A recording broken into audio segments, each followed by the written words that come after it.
Good morning. Great to see you all. Hi to everybody in Zendo on both sides. Hi to everybody online. Glad you're here. There, that sounds pretty good now that it's turned on. Thank you. So we're in the midst of a weekend retreat right now. So some of us have been here since Friday evening, all day yesterday, quite a long day, and we're continuing today. And it's great. And but because it's a retreat, we won't be having tea today. We won't be having any socializing afterwards. And that's because we just need to keep things quiet. We need to keep our quiet container here, kind of respect each other's space. So please come back next week. We'll have tea, probably outdoors if it's a nice day. And we would love to see you then. My name is Ted O'Toole, and my talk title today is Turning the Bodhisattva Inward. And I'm going to talk about the problem of separation, and I'm going to use two poems to talk about how to bridge separation by turning the Bodhisattva inward. So it's spring now. It's been a beautiful spring, but it's really cold.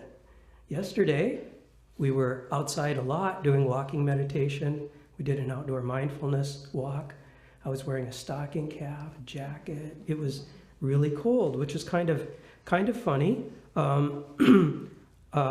It seemed like spring lasted about a week this year, and then we went right into summer, and it got really hot. It was in the 80s, and now it feels like fall. So it's there's a lot of contrast this kind of year. It's kind of jarring. It's kind of up and down and up and down. It's not just the weather, I think. For me, I've been feeling a lot of contrast in my own life lately, and sometimes it seems kind of up and down. You know, there's such a great joy in spring. It seems like every year spring seems miraculous. It's like it's never happened before somehow. It's like it's this big surprise. You can't take spring for granted. And it's been really great. I've been getting outside a lot, doing a lot of gardening. We have our lovely lakes here in Minneapolis, and a lot of people are out walking around them, and life is really beautiful. And yet, things are hard too. I'm reconsidering whether I should have a newspaper subscription because I'm not really using it. The paper comes and I don't want to read it. And so I read the baseball scores and maybe kind of look at the headlines. So that's going on, and you know, there are always the difficult things going on, always, you know, if you have a large family or a part of this Sangha, there's always someone who's kind of having a hard time, and we always have our own deep stuff, fears, etc., that we carry around with us. So there can be this real contrast, and sometimes it feels like there's no middle ground, like we're either up or we're down. Sometimes we're the masters of our lives, and sometimes we're the victims of our lives. And we're either in joyful practice, acceptance mode, or we're stuck in harsh reality. And it can seem like, yeah, we're practicing sometimes, and other times practice isn't really going on. There's a separation between the two. Sometimes it seems like practice, Zen practice, is escapism, and it can seem like we can't bring our practice to harsh reality out there. So we come to the Zen Center in the morning and everything's great. We go out there and it's terrible. So that is the separation. I think we all feel it sometimes. But we also know, I think, if we've been around a while and we're paying attention to Zen teachings, that there is a middle ground, that Zen promises that nirvana and samsara are the same, that we can be present with whatever comes, and it's all practice. We can take our practice out there, we can bring out there in here. We can find that middle ground where we hold it all, and we don't have too many expectations about how it's going to be, and we don't label it too much, but we go forth and we do the stuff no matter what comes. So in the worst times, we can still feel our joy. And in the best times, we can still have some awareness of our grief and our sorrow. That's there too. And so we can live in that middle ground where it's all present and we can act accordingly. So I'd like to explore the idea of bringing these things together by reading a poem this morning. And this poem is by Zen master Hongzhi, who was a 12th century Chan monk in China. And there is this book compiling some of his writings called Cultivating the Empty Field by Taigen Dan Leighton. And we're using this for morning study group and really enjoying it. And this poem was an optional assignment for morning study group. And it's on your program. If you picked up a program, you can follow along as I read it aloud. Poem to Universal Enlightenment Bodhisattva. Medicine and sickness oppose each other, a pair difficult to separate. The mind flower opens and radiates its own house of Zen. Naturally real and lustrous, without practice or enlightenment, its daily use is magnificent, granting transmission. Stepping high from red earth to the clouds, its knowledge can be fathomed. Stopping cries of children with golden leaves provisionally produces faith. When the bottom is filled with rubbish, just walk through the sludge. Do not laugh at the snail meandering in its own slime. So I'm going to go through that a little bit. First, the title, Poem to Universal Enlightenment Bodhisattva. Which Bodhisattva is that? I don't know. He writes poems to Universal Enlightenment Bodhisattva, Universal Vision Bodhisattva, and Complete Enlightenment Bodhisattva. And I have not been able to find their names in Pali or Sanskrit, but that's okay. A bodhisattva, by the way, is a helping being whom we may think of as being an actual entity, or we may think of as being a quality within ourselves. So we have a bodhisattva, a kind of generic female bodhisattva behind me on the altar here. And when we bow to that bodhisattva, we are, I think, saying, may we cultivate these qualities in ourselves. May we be kind and strong and helpful to others. So, medicine and sickness oppose each other, a pair difficult to separate. That's kind of what I've been talking about. Medicine exists to treat sickness, but medicine would not exist without sickness. Zen practice is a kind of medicine. It's used to treat the sickness of suffering. Practice and suffering oppose one another, and yet one would not exist without the other. They depend on each other, like the front and back of your hand. There is, in a sense, no duality. Practice and what seems like our non-practice life are the same.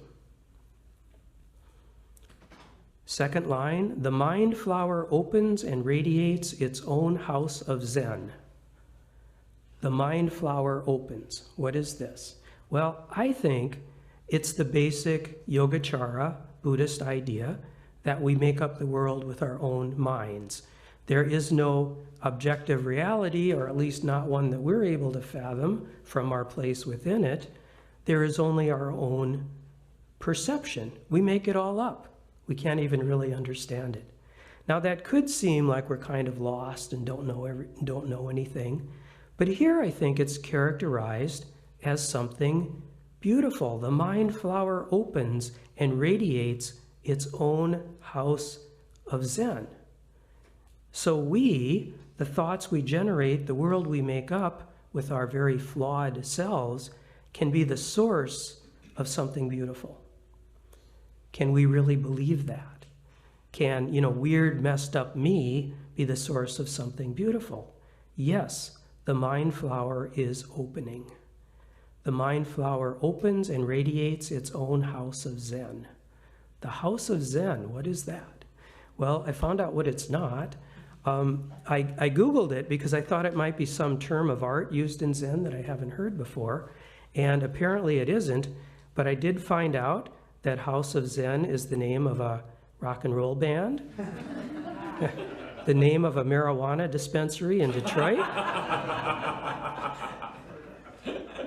a massage studio, and a luxury addiction treatment center, a yoga studio, and a restaurant in Belfast.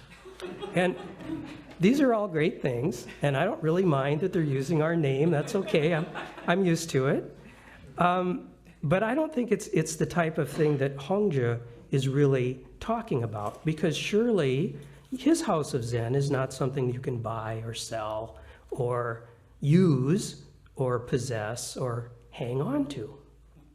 So the house of Zen has to be something that applies in all circumstances everywhere.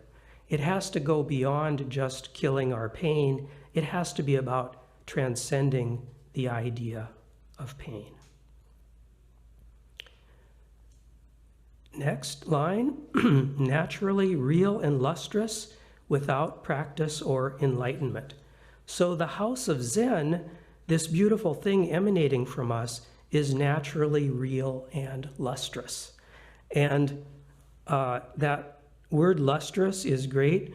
We've been reading these practice instructions by Hongzhi, and he's just great. He's his instructions are filled with light and energy and joy and encouragement.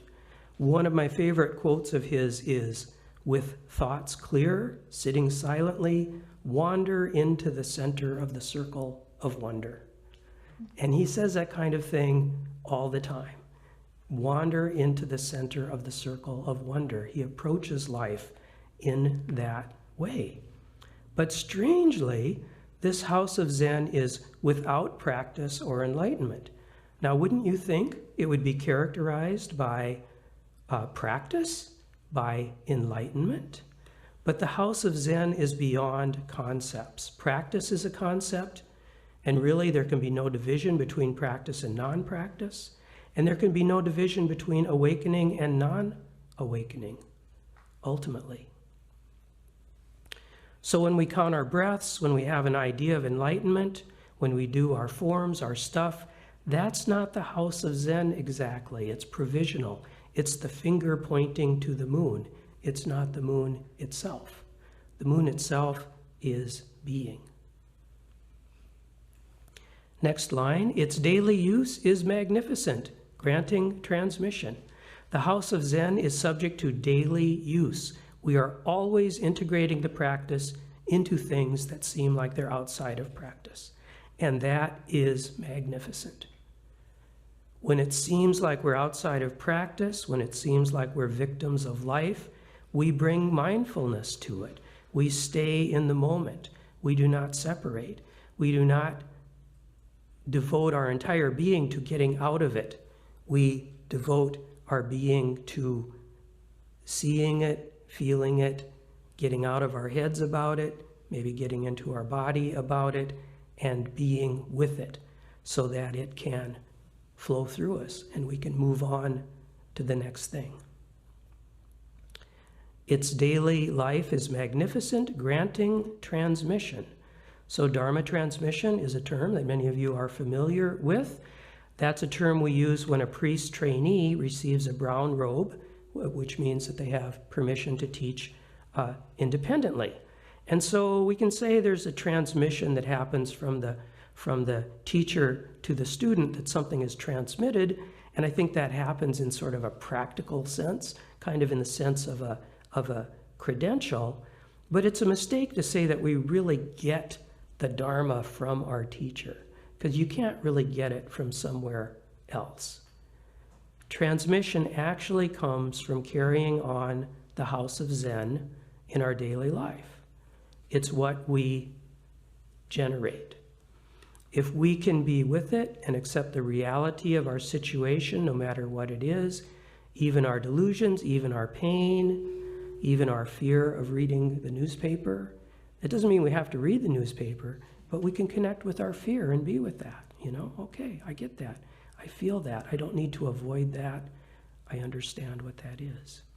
Or we connect with the reality of the walk around the lake, or the cry of the loon, or the ants in the backyard. It's these things that give us transmission. Its daily use is magnificent, granting transmission. It's what we see and experience with our own hearts and minds. These things transmit the Dharma to us. It is thusness itself that transmits the Dharma. So we don't need to go looking for things. We don't need to do things. We only need to receive things. Stepping high from red earth to the clouds, its knowledge can be fathomed. Heaven and earth, heaven and hell, joy and pain, self and other, we can become awakened and okay by letting it all in, by stepping high throughout it all. Stepping high, a certain detachment, not the victim of it, not carried away with it, but observing it, studying it, being present with it. When we encompass it all, when we welcome it all as it comes, there's no contrast anymore.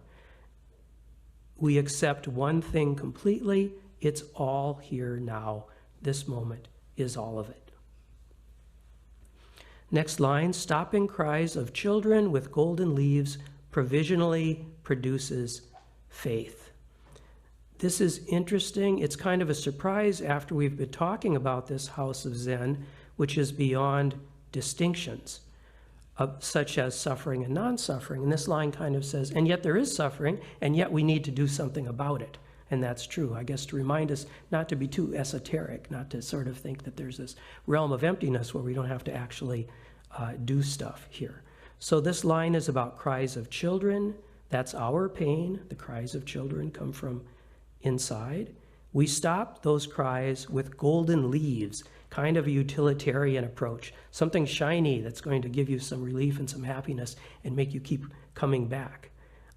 So Zazen will make you feel better. And it does if you take up the practice seriously. It tends to do that. You can really feel a lifting of your burden. This provisionally produces faith. So because my suffering has been lessened by these golden leaves, I have faith. I'm going to go a little further. I'm not going to have blind faith and believe everything they tell me, but I'm going to test it against my own experience. When the bottom is filled with rubbish, just walk through the sludge. And that's kind of what I've been talking about. A lot of our pain comes from trying to avoid the things we don't like and wishing it was otherwise. And sometimes you realize after a while that if you would just kind of face it up front and not defer it, you're going to save yourself a lot of trouble down the road. So the thing comes in, you experience the thing, on to the next thing. By trying to avoid things, we give them life. It's better to let them pass through us and be done. So a bad day is just a bad day. Let it be a bad day and move on. And that kind of resonates with me right now because not only do I feel these great contrasts, I seem to feel them on alternating days. It's like I'm up, I'm down, I'm up, I'm down. I don't know if any of you are like this, but it's like life seems more volatile in the past few months, precipitated by, I don't know, what could that be? Might have to do with my sleep patterns. I sleep really well, so I do all this stuff, then I get exhausted, and it's kind of this cycle. So there's a lot of rubbish here, but I'm getting better, I think, at just walking through it without too much despair, without too much drama, without too much wishing it were otherwise. You know, I don't have time to get excited about it every day. A good day is a good day, a bad day is a bad day. I apply myself on a bad day, I get through it. So any day is good as long as you would take the appropriate action in response to the day.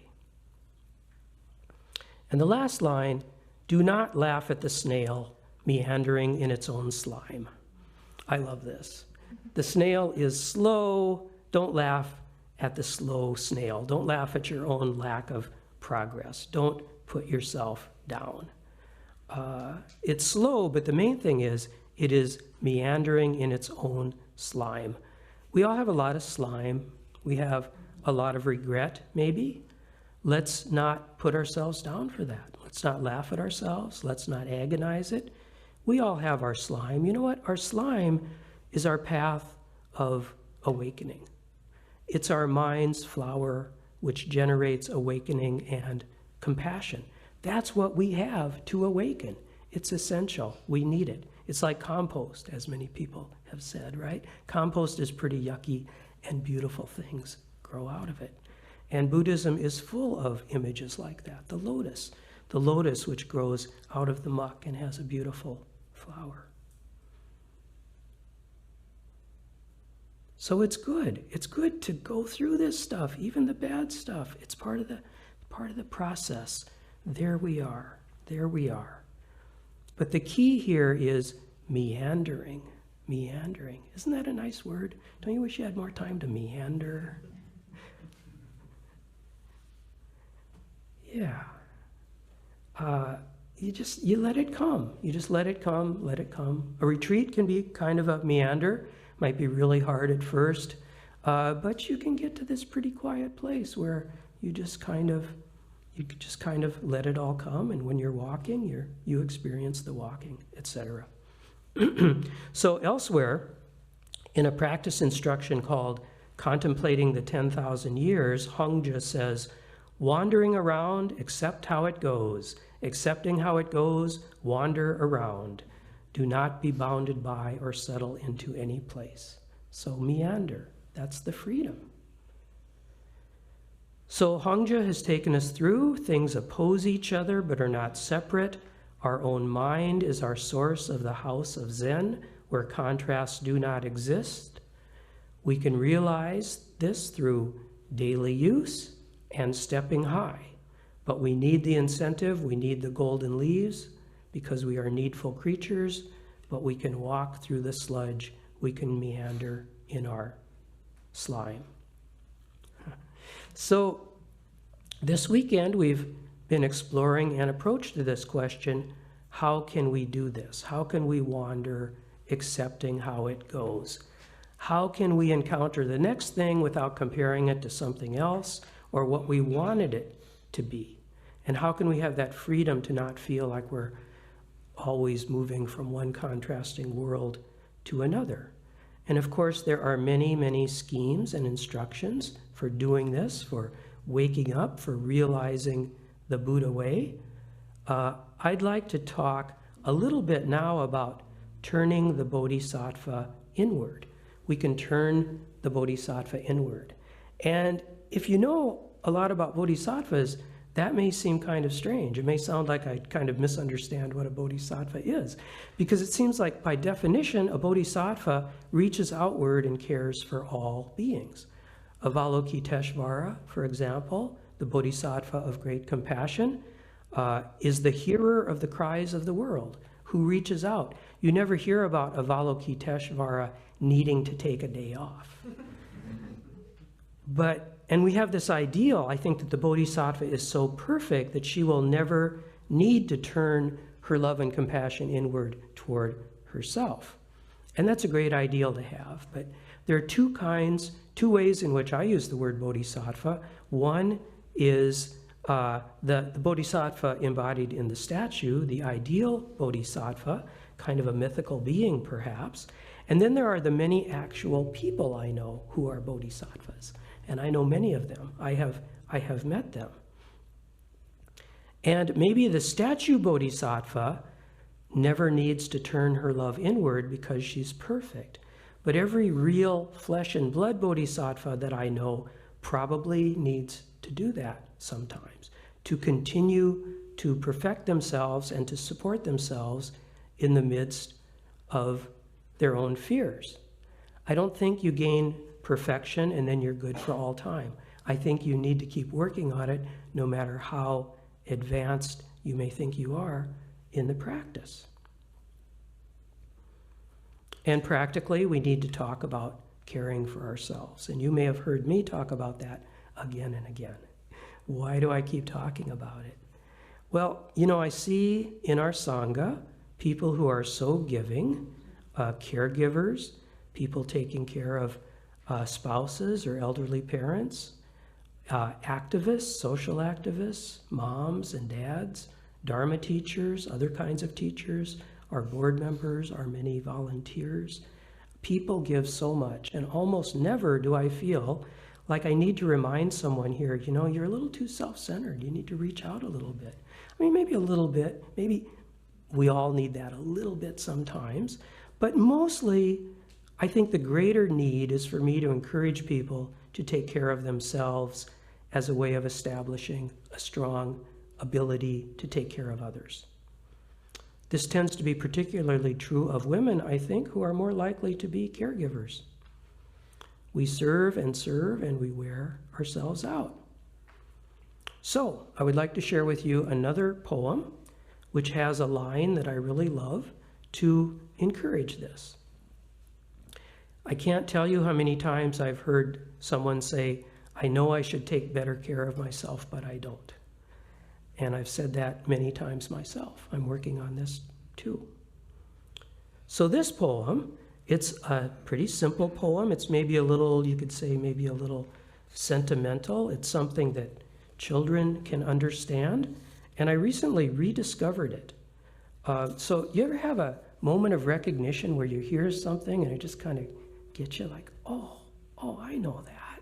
Like, my mom used to sing that to me. And it's kind of deep in your memory. Or, yeah, these memories come up. I was driving the other day and I saw two things together which instantly brought up a memory. And that was a lilac in bloom by a white picket fence. And I immediately thought, Grandma, my grandma. It just brings you back.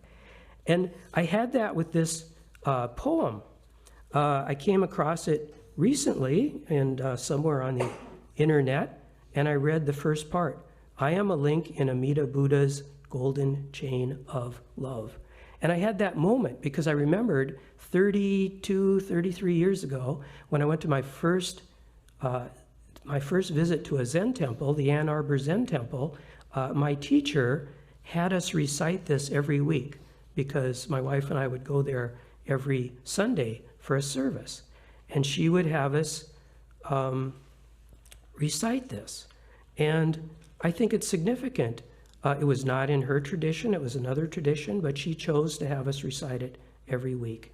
And she had a reason. So this poem, I got it from the website of a Jodo Shinshu Buddhist temple in Hawaii, Hanpa Hongwanji Hawaii Betsuin. And we know quite a bit about Jodo Shinshu, some of us, because we have a joint service each year with our friends from that tradition.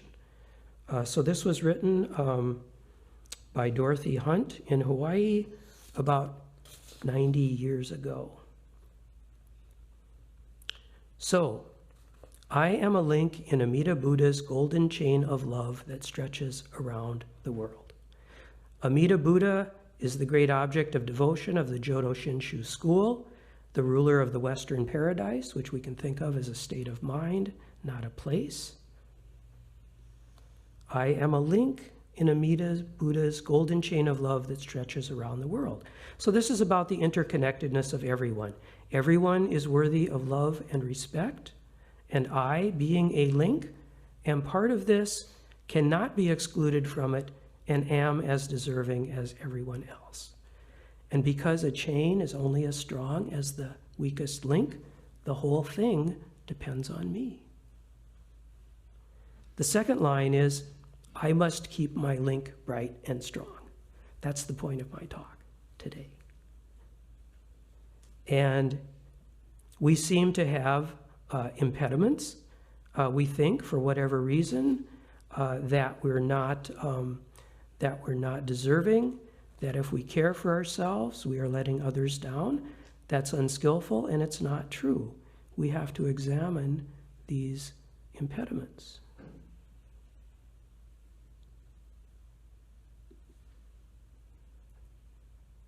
So the third line, I will try to be kind and gentle to every living thing and protect all those who are weaker than myself.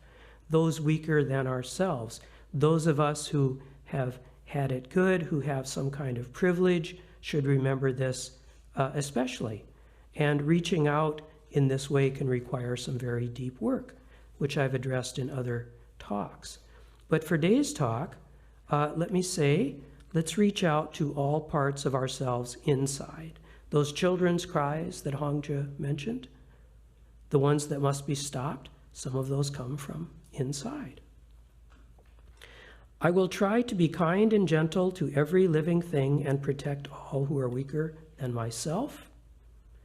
I will try to think pure and beautiful thoughts, to say pure and beautiful words, and to do pure and beautiful deeds, knowing that on what I do now depends not only my happiness or unhappiness, but also that of others.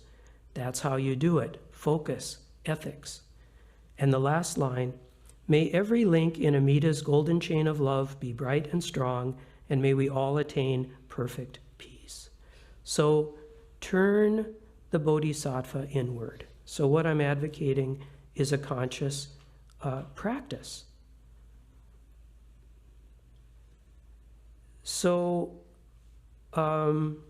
we did a guided meditation yesterday, which I think I will repeat today in an abbreviated form, where we kind of reverse a conventional way of doing metta practice. Some of you have done kind of a formal metta practice where you start with yourself and may I be happy, etc., and then you go to a person who you really love and a neutral person and then maybe a difficult person. The theory being, I think, maybe that it's easier to bring love to ourselves and then we try to reach outward. But sometimes it's easier to bring love to others, so we're going to kind of go in a different direction there. So this could bring up some emotions if you don't want to go there. If it doesn't feel right to visit any difficult emotions, you can kind of tune me out, just follow your breath. So please sit in a meditation position, something a little comfortable, not too comfortable, something you can sustain for 5 or 10 minutes here. And try to have a good posture if you can, with your shoulders back. Take a deep breath.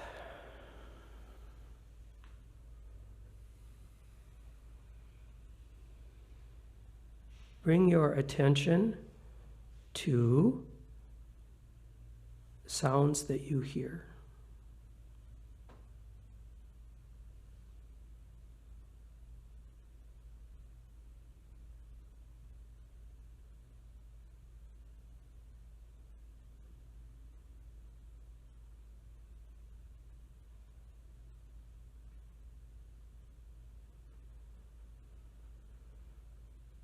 Bring your attention to the feeling of being in this room.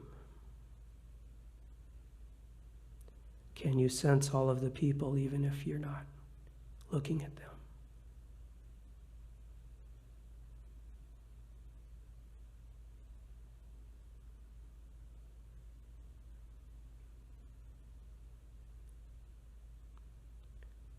Bring your attention to your own body and how it feels to be sitting on this chair or sitting on this cushion.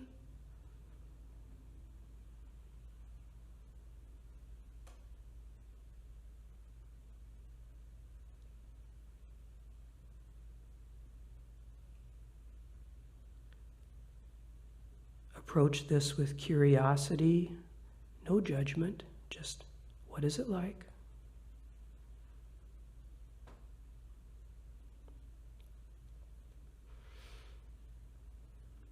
And now bring your attention to your breathing.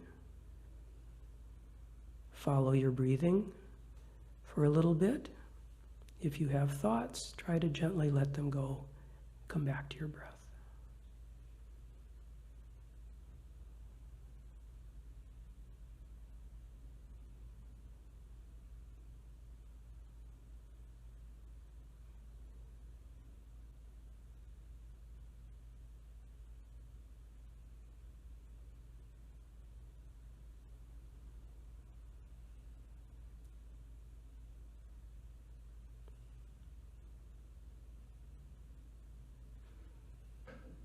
Now let's bring to mind compassion, our compassion for others.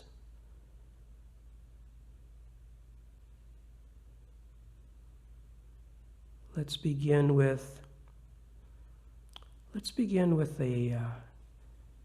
an animal, a pet, or an animal you have loved, or an animal you feel particularly tender toward.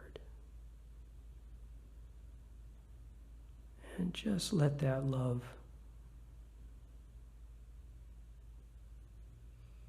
be in your heart.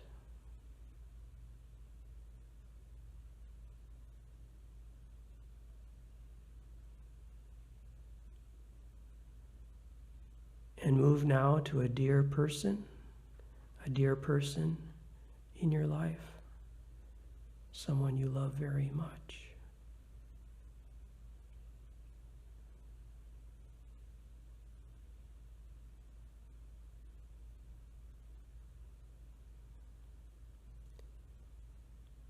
And wider, your friends, family, people you love.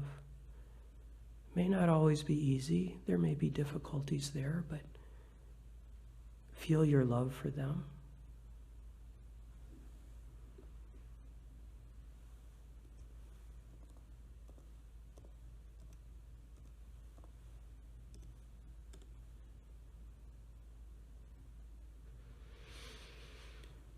So all of your family, all of your friends, the people you know, widen that out.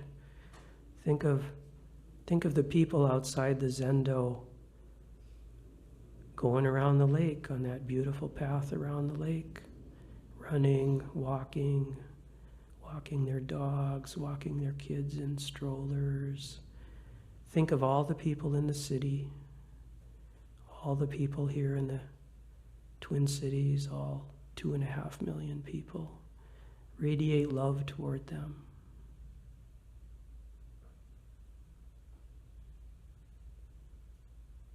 Love toward all the people on earth.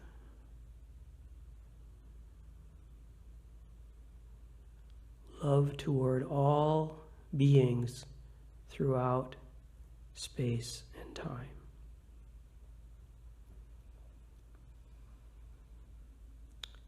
And just rest in that. Just rest in that.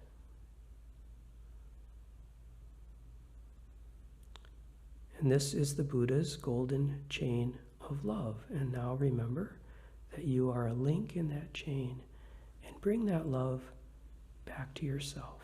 Back to yourself. Include yourself. You're not an exception.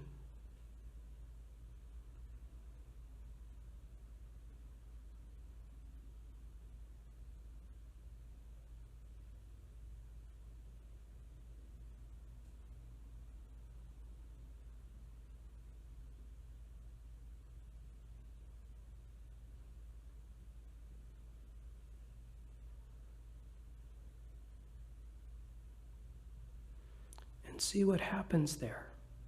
Is that easy? Is it hard? Do you find some impediment there? Is that hard to do? If there's an impediment there, that may be something personal that is at the heart of your Zen practice. And if there is an impediment there, bring great tenderness to that impediment. Hold it with great kindness, as if it were a baby. Just hold it with great, great tenderness.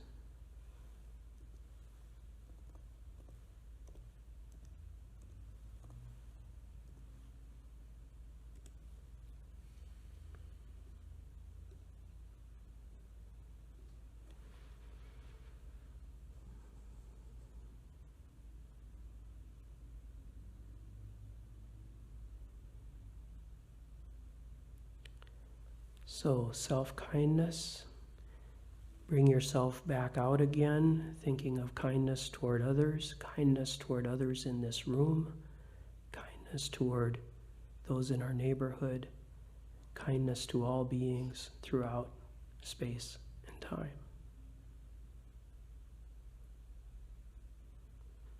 So thank you. We'll end the meditation there. And I think I'll end my talk there.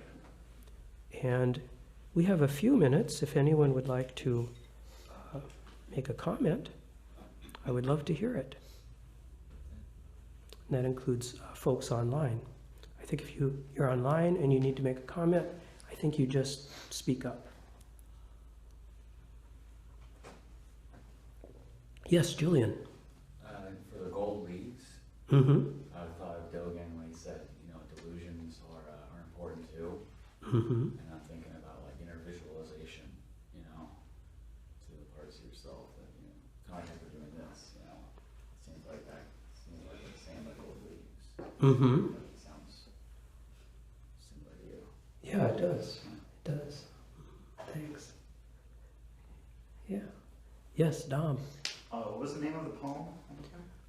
It's the Buddha's Golden Chain of Love. Or did you mean the other poem? No, that one. Yeah. I like that as a metaphor.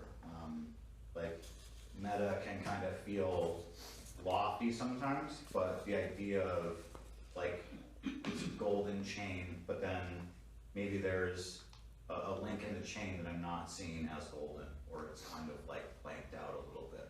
Mm-hmm. I like that as a metaphor. I think that works for me personally. So thank you for that. Yeah. Yeah, we can try to exclude people from the chain because we don't like them, but sometimes it's ourselves. We think we're kind of special and have to hold ourselves to higher standards than the rest of the world. That doesn't work very well. Thank you. Ted, this is Leslie on. Hi, Leslie. I really liked your discussion of the universal enlightenment Bodhisattva from Hangzhou.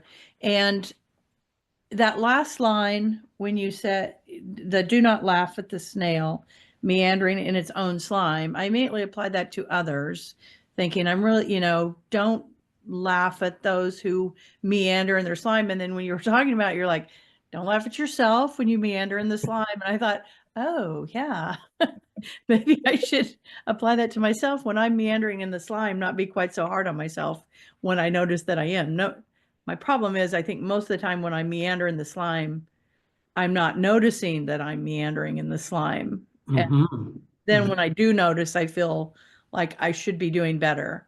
And I really like the perspective that you brought to that last line. So thank you. Yeah, yeah. May I ask you how you might bring awareness to it? I don't want to put you on the spot, but. To when I'm meandering in my own slime? Yeah, when you don't realize you're doing it, how do you bring awareness to it? Well, I guess the tool I would use is if I'm hurting, if I have pain, to stop a minute and look at the pain and see where it's coming from. Mm-hmm. And the pain might be coming from the fact that I'm meandering in the slime rather than moving forward. And so I guess that would be the sign for me. Mm-hmm. Is there another thing we can use, another tool to notice when we're meandering, when we're caught in it? I would say just, self-awareness generally, which we cultivate through Zazen and kind of constantly kind of checking in with ourselves and saying, what's going on here, to have more self-awareness. But as you say, when we're in pain, that's kind of the signal that there's something we need to look at here. Yeah. Thank you, Leslie. Thank you. Ginny, and then here. Meandering in the slime and what Leslie was saying just now reminds me of a moment that I experienced yesterday when we were outside walking meditation in the cold and the wind, and I had this moment of like, if only it weren't so cold, and then so quick I had this moment of like, oh, you're wishing it were something other than what it is. Not what you're here to do. Then I had this moment of like, the part of me that wants it to not be cold, is the same as the part of me that just doesn't want me to suffer. I had this moment of connecting that part of me to the part of me that doesn't want anybody to suffer. It's just that sometimes that part is confused about what the source of the suffering is. Mhm. But there was this moment where like connecting that, like, oh, I don't want to be cold. Like, well, I don't want anybody to feel cold. Something about that, connecting that, made it feel like I don't need to beat up on myself for like not wanting to be cold. You know what I mean? Yeah, I do. I think that's beautifully said. And that is something that can help us to kind of take ourselves out of our own slime, is to understand it's not just us.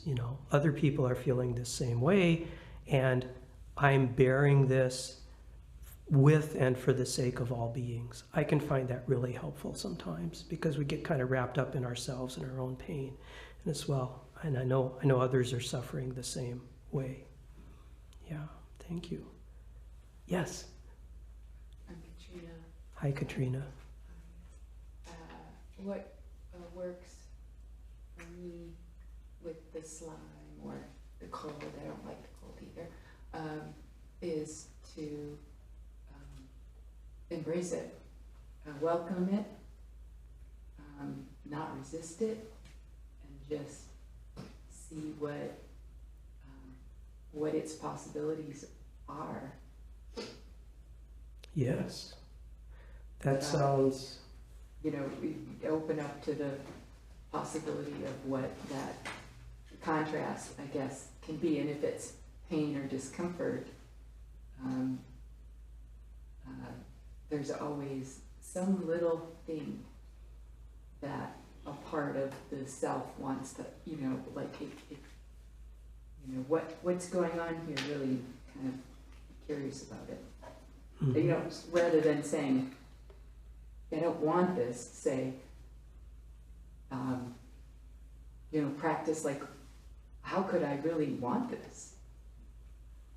Right. That's central to our practice, I think. And,